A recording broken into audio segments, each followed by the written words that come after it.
everything is a decision. We all sit there and we think about the things that we want, the things that we want to do, the great things in life, but we decide to stay on the couch. We decide to stay home. We decide to not go to that meeting. We decide to not go to that workout. We decide to not pick up that phone call. And it's all a decision. If you wake up and you realize like, yo, today could be my last day, like to not even get deep, this is serious. Today could be my last day. And I have all these people counting on me. I have all these fans. I have my family. I have my friends, and I'm deciding to do absolutely nothing with my life today. I think that's crazy to me. I can't really fathom that thought. Very quickly, before we start, I want to say a big thank you to CB Diablo, who are bringing us today's show. We have a special gift for all of our viewers here. Go to cbdiablo.co.uk. They ship worldwide, and use the promo code STANCE15 for 15% off your total order. Now, without further ado, let's get into it. What's up, guys? Welcome back to Stance Elements. I'm ChazB. I am your host. I'm excited for this one. We've been trying to set this up for a long time, but we're finally here. I'm with Zeku from Miami, Florida, USA. Zeku, my man, it's really good to see you. What's up, Chaz? It's great to see you. Great to sit down and be a part of the Stance Element platform. Thank you guys for everything that you guys do. And it's an honor always to collaborate and help you guys do what you do to help us do what we do. What a lovely thing to say, man. Honestly, I don't even know what to say to that, but it looks like a lovely, lovely day out there, man. Whereabouts are you now? Yeah, I'm in Miami right now. I'm in my house. This is like usually the time that I sit by the pool. I probably like take some laps. I eat some fruit, drink some water, chill, and then continue my day. It's like a little midday break that I take for the mental clarity, you know. That's interesting. So on a week-to-week basis, what does your routine look like if you were training up for any events? So if I'm training for events, I'm usually doing 2 a days, which means a workout and a breaking session. And when that happens, it's kind of very sporadic. If for the people who don't know my situation, I'm also an entrepreneur and I'm involved in other businesses. I have my own events. I have my own school. I manage talent. So my schedule kind of fluctuates here and there. Sometimes I'll have a session early in the morning. Sometimes it'll be late at night. Sometimes it'll be midday. So the schedule is just, I have a couple of things I have to get done in that day. Whichever way order it happens, it's going to get done. But how does that all work? Like, I assume you're on your own hours and you've found a flow that works for you, but how do you make sure you maintain everything well? That's a really good question, Chaz. That has been the most difficult part about this journey. And I've always said, if I had the ability to just be an athlete, I would be at an even higher level. My potential would be probably double of what it is right now.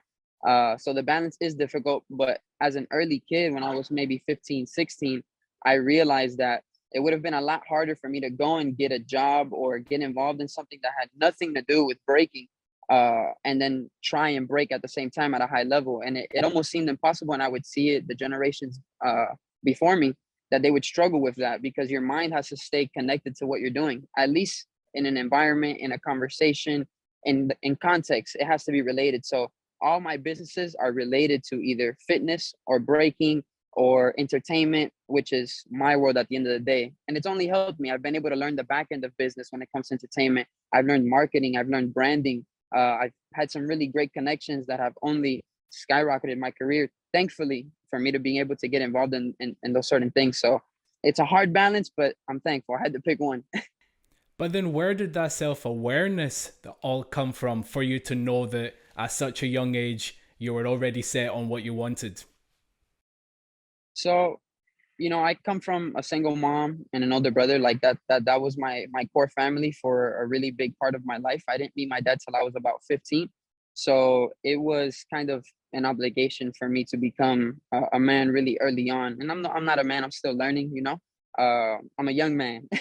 So it it kind of drove me to find my purpose in life very early on. I knew that I couldn't work a regular job. I was never really good at school like that. So I knew I had to chase something that I loved, and breaking was that. I loved dancing since I was maybe 4 or 5 years old. I would impersonate Michael Jackson. And then I ended up finding breaking, and I fell in love with breaking. And I said, this is what I want to do. Like, this is what I love. And convincing my mom that I would become a pro breaker was the hardest thing I've ever done in my life. But now she's my number one fan, and my number one fan, and I get to support her through breaking. So it was kind of like a necessity to figure this out. There must be others that are listening to this and they're thinking the exact same thing. They're in a similar situation to you, but they're not able to find all the links. They're not able to connect everything together to have that same success. So, what advice do you have to anyone that finds themselves in a similar situation? I have three words that I live by, and it's pray, hustle, patience. You don't really have to be religious to even put that into consideration, because you can just manifest, hustle, and be patient if you want to generalize the term. And what does that mean? A lot of people sit there and they know what they want. And I just had this conversation last night with a great friend of mine, and we were saying everything is a decision. I'm the worst person to try and explain something to, because I'll sit there and tell you that was a decision that was made. So everything is a decision. We all sit there and we think about the things that we want, the things that we want to do, the great things in life, but we decide to stay on the couch. We decide to stay home. We decide to not go to that meeting. We decide to not go to that workout. We decide to not pick up that phone call. And it's all a decision. If you wake up and you realize, like, yo, today could be my last day, like, to not even get deep, this is serious. Today could be my last day. And I have all these people counting on me. I have all these fans. I have my family. I have my friends, and I'm deciding to do absolutely nothing with my life today. I think that's crazy to me. I can't really fathom that thought. So for me, it was, I asked so many questions. People told me the path, and I just started to follow it. And as I followed that path, I realized certain things didn't work for me that worked for others, and I figured out my own way. But it's all about just getting up and doing it. It really is that simple. It's not as complicated as everybody makes. So, what motivates you right now after all of that you've just mentioned there? What motivates you? What do you think is in your line of vision or even your end goal? What motivates me since the start has always been my mom. And my mom swam from Cuba, man. She swam from Cuba, from one side of the island to the other side of the island, to escape the dictatorship that's currently still in place. And because of my mom, I have the life that I have today. I saw my mom struggle. I saw my mom work 3 4 jobs, and still cook me and my brother a plate of food, and still show up and be there for holidays when we didn't have anything. I saw my mom make sacrifices for us because we were headed down such negative paths, to put us in a better neighborhood because she wanted us to have a better outcome in our lives. And as a kid, I never understood it, but I somewhat got a little bit of a perspective from it that always touched my heart. And I said, why is my my mom isn't different than all these other kids that I'm growing up with, and we're all poor and we're all in the same neighborhood. What's the difference between my mom and them? Is my mom is actually trying. My mom is making the choice to try. And that always motivated me. As a kid, I've always said my mom had to swim from Cuba. All I have to do is wake up early and do the things that I have to do. I'll take that trade any day. So my mom really motivates me. The team around me at Breaking MI really motivates me. It's a bunch of young girls and guys that believe in the vision of building a blueprint for the generations after us. And just everybody that believes in me day in and day out, man. It wakes me up in the morning. It keeps me up at night, and it keeps the engine going. Wow. Holy crap. I didn't even realize that was the sacrifice there. Yeah, man. So then, when you got signed to Monster, what was the impact that had on your life? Man, before we get into that, I want to give a big shout out to Bboy Moy, the founder of Break Free, and actually the founder of the Monster Energy program. For those who don't know, and not just for the breakers, he actually made the introduction to Monster for the breaking scene as a whole. For some of the events that you saw got sponsored, like, he was the catalyst to that. And he deserves a lot of the props that I believe he doesn't get. And I battled Moy. I can't remember the exact year, unfortunately, right now. I'm sorry about that. But it was a BC one. It was a national final US. I was like the youngest competitor on there. I had never seen or met Moy at this time, but I've heard of him. And he was all monstered out. And we battled, and he smoked me. He beats me. And I'm like, damn, like, this guy is at that age. He was in his early 30s or late 20s at that time. And I was like, wow, man, I'm 15, 16 years old, and this guy just torched me. Like, this guy just really, really put it on me. And I could have been arrogant. I could have been cocky. I could have been like, oh, whatever, like, it is what it is, and just took the L and gone about it. But something in me told me, man, this I'm kind of drawn to this guy. I was like, let me hit him up. I feel like he has something that I'm missing, that I could probably pick up on. It was just a genuine interaction that we had. and I reached out to him and I said, "Hey man, thank you for the battle. I truly appreciate it. I wanted to know if it was possible for me to come out to Houston, Texas, and train with you. I just want to train with you. I want to hang out with you. I want to pick your brain. I'm really trying to do this. This is what I want to do." And he welcomed me, his arms completely open, with his family, his team over at Break Free. Shout out to Jeremy, Beast Boogie, all those guys, Joel, everybody. And it just started to build from there. We would train. I would fly out maybe once every 3 months. I was street performing at the time, making money and just investing it into flights and my food for the trips. And it went from me telling him, "Man, I would love to be a part of Monster," to maybe a year and a half in, me telling him, like, "I'm going to get that contract when I turn 18. When I turn 18, I'm going to get the contract. Like, whatever it is that I have to do, I'm going to do it."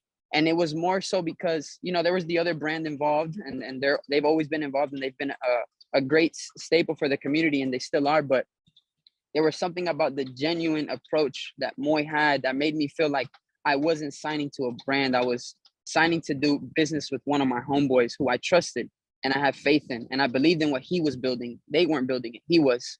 And that really gravitated me towards the program. And now, like I tell Moy, I'm one of Monster's biggest assets, and he believed in me when I was 17. I had no skill, I had no wins, and now we're here doing interviews with Stance. You know what I'm saying? I think it's the other way around, man. I don't think we're as significant as that, but I mean, that's amazing. You guys are great, man. You guys have built such a beautiful platform, man. Stance, I feel like some people don't really understand. You guys have really built a platform for us to showcase what we do at the highest level to audiences that we usually don't attract. And that's a big problem in the breaking scene. We're cool to ourselves. Like, everybody in the breaking scene knows us. But outside of that, you go to a Walmart, don't nobody know you. You could have won the biggest jam in the world. You go to Walmart, don't nobody know. You're a regular Bob at that time. So I think Stance has really elevated our audience, and I'm super grateful for it. Well, look, bro, I really appreciate the kind words that you said there. The funny thing is that some people put too much responsibility on us in terms of helping people to raise up their reputation. But when the other person does all the work as well, it makes it easier for us to help them. Of course. 100%. I think it's 50-50. The reason why I said, like, now we're doing interviews with Stance is because, yeah, of course, there's other bigger platforms. There always be, but at one point I was tagging you guys in my videos, and this is for any young kid that's coming up right now, where I honestly believe there's a lot more opportunities than when I was a kid, and there's more opportunities for me when I was a kid, when the older generation were kids. But I used to tag you guys on my videos for you guys to be able to, like, see it and share it and maybe like it and comment on it, and just to be put in the public eye of breaking. I wanted to be one of those guys that was recognized and respected for his craft. And from tagging you guys and you guys not seeing it and not being involved with it, very normal, because you guys are, with the big dogs. It's crazy to me, to kind of like come back around and be able to sit down and have an interview, to be able to hopefully inspire somebody, for them to go ahead and aspire to be something or somebody within the breaking community. So for me, I'm very appreciative of the little things, man. People get it confused, like, oh, Zeku this, Zeku that. Man, I care about waking up every day, having a roof over my head, having a healthy family, and being able to do what I love every single day. So I'm very appreciative of all the little things. It is important to say, as much as all of that, it's noble what you've said, but we don't see any tags, bro. I'm just sorry. We don't see. Yeah, of course. We don't see any tags. Know. We get tagged by everyone. I've had people say, "Hey man, I tagged you in this, I tagged you in that," and it's like, look, like, get in line. We don't see the tags. I'm sorry. Yeah. It's very true, and I've learned that, because I'm here now arguing with people like, "Man, sorry, I didn't see your DM, bro. I'm really sorry." So I get it. But that's why, again, I appreciate it. Yeah, but some people lose love when they think that you're not reachable, that you're not easy to talk to. It's just sometimes like, look, just keep hitting us up and it'll work. Yeah, keep going. That's how and the thing is, you have to, people tend to forget that you can't just try one thing. Like, I went up to Daniel at an event, I believe it was at Silverback. And I was like, "Hey, Daniel, you're the founder of Stance. Hey, cool. Nice to meet you, man. I'm Zeku. I'm going to be one of the best breakers to come out of the US. I'm from Miami, Florida. I represent this crew. I'm from here. I just want to let you know who I am." And I did that to everybody, like everybody that I would meet that was considered like an organizer or somebody who I felt could have been of importance to the scene at that time. Just through my lack of knowledge, I didn't know so much. I would introduce myself. Yeah, I might have tagged you on Instagram, but I'm gonna come up to you and say, like, you're gonna know who I am at least, you know? So then hopefully one day when I am on that stage, you're, oh, that's that kid that came up to me. That's it, man. That's Yeah. exactly it. But the last thing I'll ask you, bro, after everything that's been said there, there's a lot of dancers, they want to be like an athlete and they want to have all the big corporations that are giving them lots of money, lots of merch. They want to be like a sponsored athlete and everything like that. Since you're already there, what advice do you have for any dancers or just anyone that wants to have that much of an appeal that these bigger corporations will approach them and go, hey, we want you as a part of our thing? A lot of the times as breakers and as athletes, we tend to overvalue ourselves. We think that we're worth so much more than what we truly are. And I think this is why I stress the importance of learning the business behind what you do, because you'll start to kind of understand where you're truly at. You know, athletically, you're at a certain point and you're very well rounded in that. But when it comes to a corporation, it unfortunately it's about numbers, you know. So you have to produce, and you might compare yourself to the TikTok star who's getting millions of views and going, yeah, but I can smoke that guy or I can smoke her. And it's like, yeah, but that's not what they're looking for. They're looking for eyes, for eyeballs. They want people to engage in their content to be able to put the eyes on the brand. And that's why I emphasize learning the business about things, because you'll be able to, as bad as it may sound, you're going to be able to humble yourself and go, okay, I'm not where I'm supposed to be at yet, and I need to work on the other aspects of my breaking career to be able to reach those milestones. I didn't get sponsored because I was dope, man. This is me being very honest. I didn't have not one big one-on-one under my belt at that time. I hadn't even traveled international more than twice at that time, and little less even won anything. So it was mostly because the way that I carried myself, my professionalism. I knew how to write emails. I knew how to take calls. I knew how to sit there and have a conversation. And I was genuine about my mission with Monster, which is what I told them. You guys are coming in as the underdog, and so am I. So the goal is for the two of us to be able to build this platform up together. Monster helps Zeku, Zeku helps Monster. We all win at the end. It's a win-win situation. But if I'm contacting Monster, just give me gear, give me money for me to just train every day, that's a win situation for Zeku. What does Monster get out of that? So you have to put yourself in that position to understand that whoever is believing in you, and this comes with friends, family, brands, whoever believes in you, you have to do your part for them to have a win-win situation as well. It can't just be about you. It's not about you. And to end it off, I heard a really good video from Arnold Schwarzenegger yesterday, and he said, calling yourself a self-made anything is incorrect, because nobody made it on their own. Everybody has some sort of help. You slept in somebody's house, you ate somebody's food, somebody paid for something that you needed. No one here is self-made whatsoever. So definitely win-win situation has got me to where I'm at today, and will get anybody anywhere that they want to get to. Because how do you lose? It's a win-win. And there we have it. Man, it's been awesome to have you here. Thank you very much. And I really hope to see you soon, man. Yes, 100%, Chaz. Thank you so much for taking the time, and hope to see you soon as well, my brother. Take care.